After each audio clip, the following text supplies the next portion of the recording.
As I've said, this is nothing to do with pressure. This is all about chemicals and technique. How can I prove that? I'll show you right now. Let me step off here. I'm going to show you why this is not about chemicals or technique. This is all one shot, so it'll be unedited. I've not gone back to my vehicle.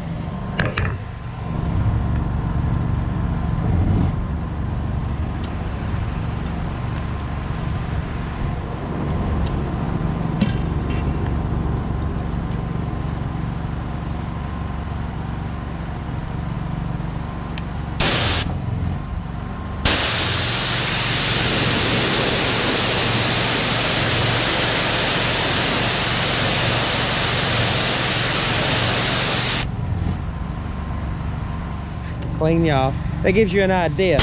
The pressure is so spread out and low enough that I can actually hit my hand without damaging my hand.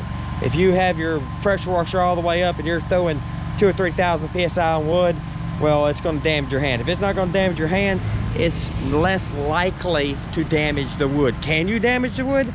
Oh yeah, I could damage the wood if I needed to or wanted to, but I'm not going to, and those are a few things that I'm using to keep from damaging the wood. So anyway, that's what we're doing today, just helping a neighbor and getting some wood cleaning on. I like wood cleaning. Tim Moore, TLC Pressure.